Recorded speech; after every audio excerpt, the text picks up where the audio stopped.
My name is Dr. Hannah Hobson. I'm a psychology lecturer at the University of Greenwich. My areas of interest are children's social and communication abilities and children who struggle with those particular abilities as well. My interest with autism spectrum disorder actually started when I was still at school.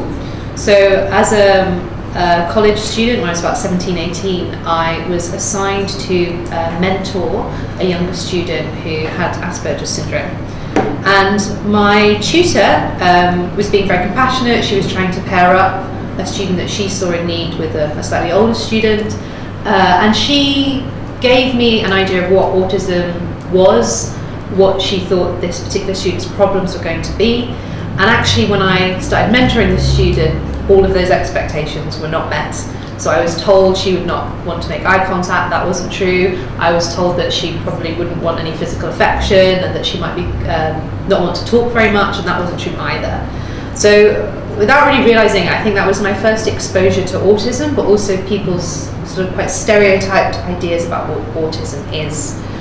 When I got to university, I studied at Oxford University, and there I was very keen that I would pursue a clinical career. That was what I originally intended to do, but I really fell in love with the research process, and I was particularly attracted to developmental disorders and the research behind them. I was really interested in those particular conditions, partly out of compassion, but also because I find that children's development is a real puzzle. When we're thinking about adult cognition and the way the adult brain works and how we think and behave, we're really looking at a finished system. But with developmental psychology, the whole system could be completely different at the beginning. And you have to understand how this system grows and changes and how it might grow quite differently under different pressures or different circumstances, like in autism. So really, I suppose I'm interested partly out of compassion, but also because to me, I find the field very exciting and really challenging. One really important thing to bear in mind, both as an educator or as a parent or a family member, is that autism is a really big condition.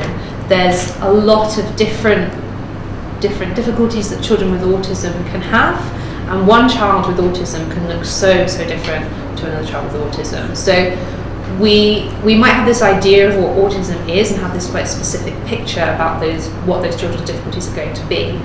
In reality, children on the autism spectrum can be so different from one another, so the kind of support that they're going to need is probably going to need to be quite individual to that child. So I would always start by thinking about exactly what are the difficulties that my child has and how can I support them best, and think about it from a very child-centric point of view, rather than going in thinking that all autistic children need a particular kind of support or a particular kind of therapy, because I'm not sure that there is one particular intervention that's going to work for everybody.